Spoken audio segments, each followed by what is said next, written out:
A world without camera phones or digital cameras even. Unthinkable. And for most of us, 25 years ago, we didn't know any better.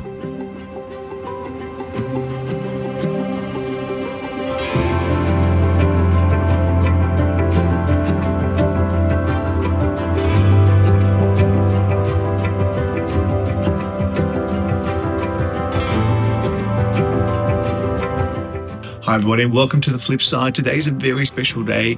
We are celebrating the 25th anniversary of the Cameraphone. Here we've got the Sharp J-SH04 and also the Kyocera VP210. Now both of these Japanese were absolutely crucial in the development of our modern smartphone and camera phone. And so we're going to walk through some of the highlights today of what happened over the last 25 years or plus 25 years to get us to where we are today. So join me in this exciting episode, and I really love having you here. Thank you for joining me.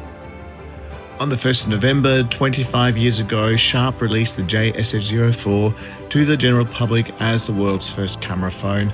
And that's, of course, the star of the show today. But it is absolutely necessary to also mention the Kyocera. So I've got it here. That one was released actually the year before on the 1st of May of 1999. And so we're going to walk through both of these models today. はいてるよじいちゃんそれ携帯カメラ持たなきゃおじいちゃんとうとう息子よ時代についてこいこれはデジタルカメラだ携帯にカメラがついた J-Phone 信行にも彼女ができたかじゃあ俺もゆりへ行くぞ裏で撮って表で送る J-SH04 すげえおじいちゃん J-Phone The story of the Sharp J-SH04 starts with J-Phone, or as we know them nowadays, SoftBank. At the time, they were the third largest network in Japan, and you might wonder, how does a small network comparatively to NTT Docomo get such a lucrative contract? Well, there's a story by Stephen Temple who retells a story told to him by an executive from J-Phone on how this all came about. So I've got a link here to his profile. You can go over and listen to his story in full. But in summary, Stephen tells us about Sharp trying to sell their innovation to NTT Docomo and AU and then plainly rejecting the idea altogether. And so in the end, Sharp went to J-Phone, and with a few compromises, they were able to work on a release plan for this device, and that ended up being the J-SH04. Now, the SH04 is the fourth model in a series of devices on the 2G network, the first one being a black and white LCD, but then the J-SH02 being the first mobile phone, arguably in the world, to commercialize a 256 color STN LCD. Now we do remember Siemens also playing with different colors, but this is a 256 LCD, and alongside it, they also started to commercialize their web services like ShareMail and JSky. So ShareMail being an email service and JSky being their browser-based or almost like a WAP-based service to browse content online. The initial idea of the J-SH04 was to send the photos that it would take via email to friends and family. And so there's no software or no Bluetooth or even infrared available on the phone itself to share these photos in any other way, which means the photos nowadays are stuck because we don't have any access to the 2G networks any longer. And like I said, I couldn't find any software packages where I could tap into the phone's memory to extract those photos. But I do have some photos that I've taken with the other phones by Sharp with the same camera setup. And so I'm posting them here right now so you can take a look what they look like. And these photos are not particularly impressive by our modern standards, but they were certainly the baby steps, and we know that we have to crawl before we can run.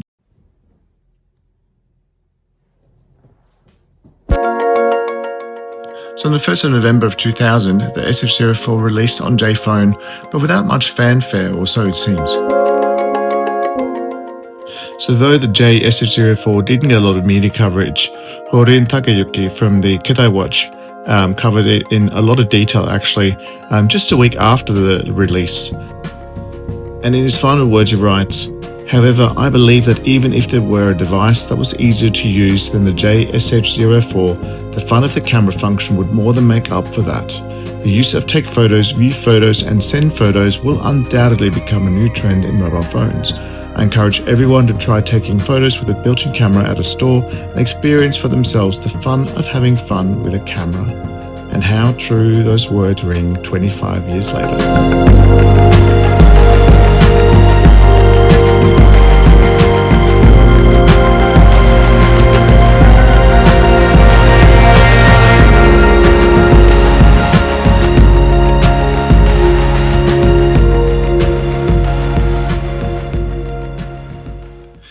So you've got the J-SH04. You can see the camera and the little mirror for selfies. The Japanese were thinking ahead. And here we've got a 256 color LCD. This is an STN type, so very early stages. It's not very bright, nor is it very clear. So let's turn on this baby and see what it does.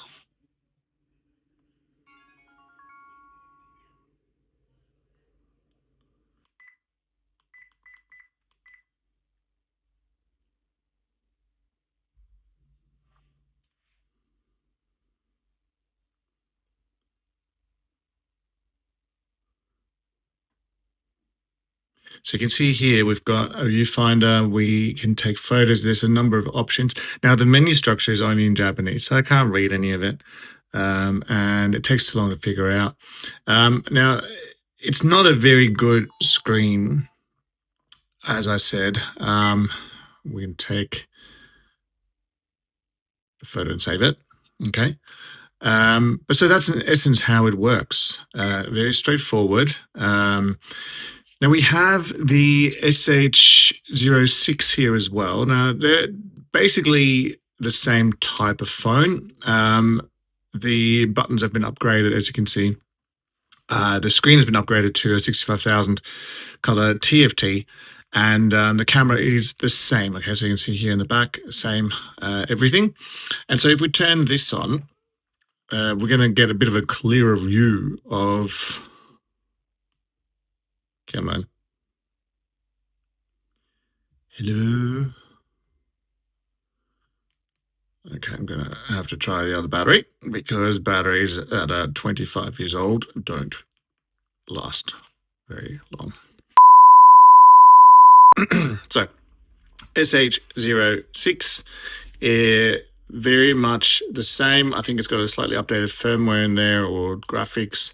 Now, if we turn on the camera now, we shall see much more.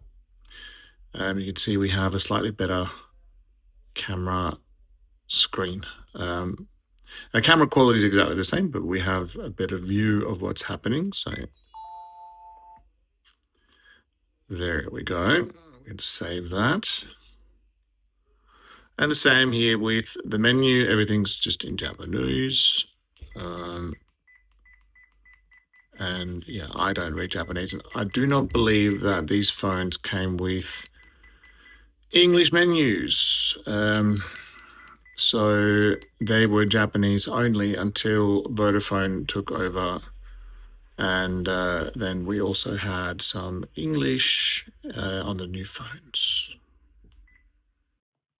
Okay, so next up we've got the Kyocera VP210. So you can see this phone, also labeled as the visual phone, is the model that was released in 1999. Now this is more of a video call device, as you can see. So it's got the camera in the front and not so much a camera phone where we can go and just snap photos of things around us, right? This is more of a video phone. And if we turn this on now, you can see, this is going to be very interesting, the screen here, okay?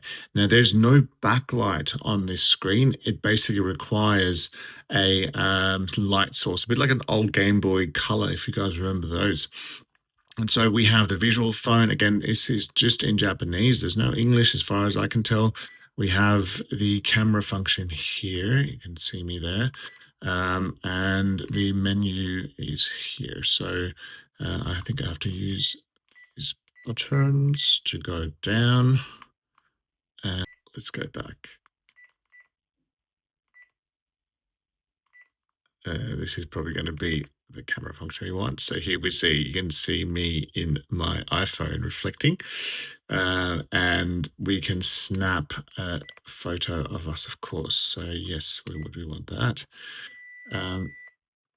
However, like I said, so this device is a PHS device, a personal handy phone, and it was probably conceptualized to be an indoor phone. Okay, so it was meant to be an office phone, and the PHS network was a sort of DECT type of network, but it was a lot of base stations just around town. Okay, so it was a network of home phones, so to speak, that became the poor man's mobile network before 3G took off, and of course PDC was the alternative as a 2G network. So, but here we have it. So we have a color screen, 256 colors, and also a 0.1 megapixel camera.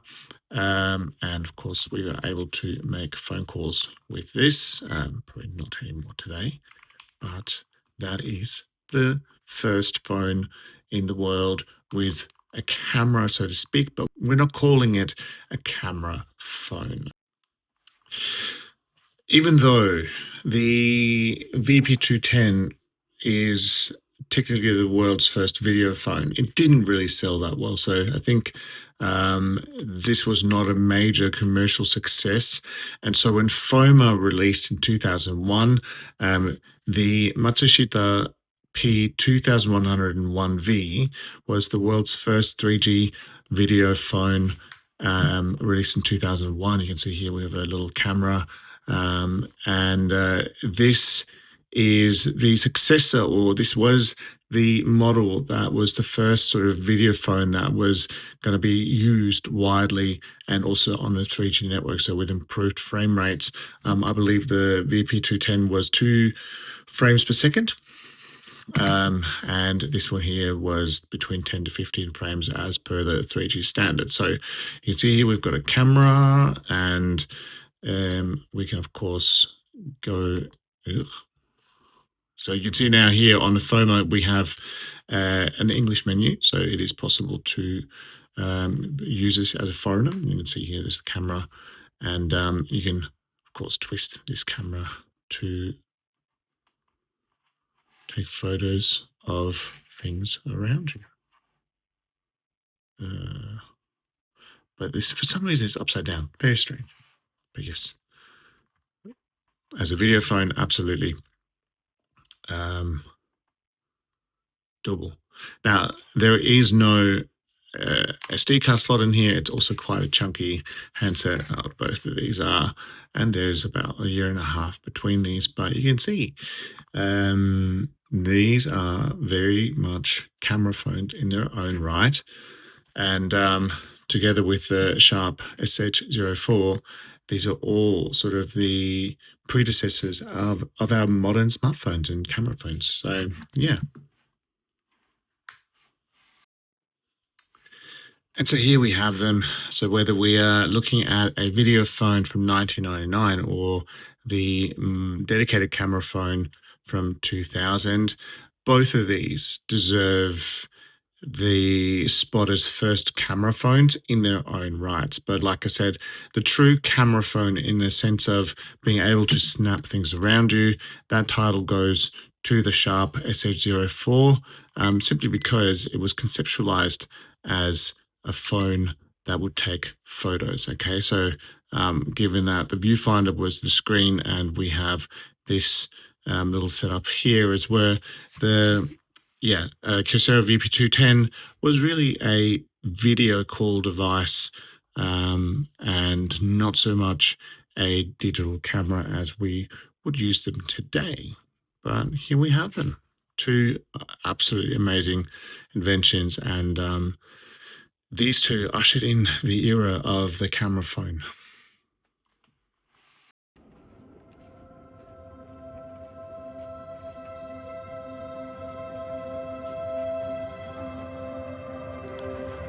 And 18 months after the release of the J-SH04, the rest of the world got its first taste of the camera phone.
There's so much more that I could be telling you about the phones of Japan and how they've shaped our modern smartphones and camera phones and our way of life, really, if we want to be a bit dramatic about it. But I thank you so much for joining me on this little insight into the phone. If you've got any questions, please, by all means, pop them down into the comments section and I'll try and get back to you as quickly as I can.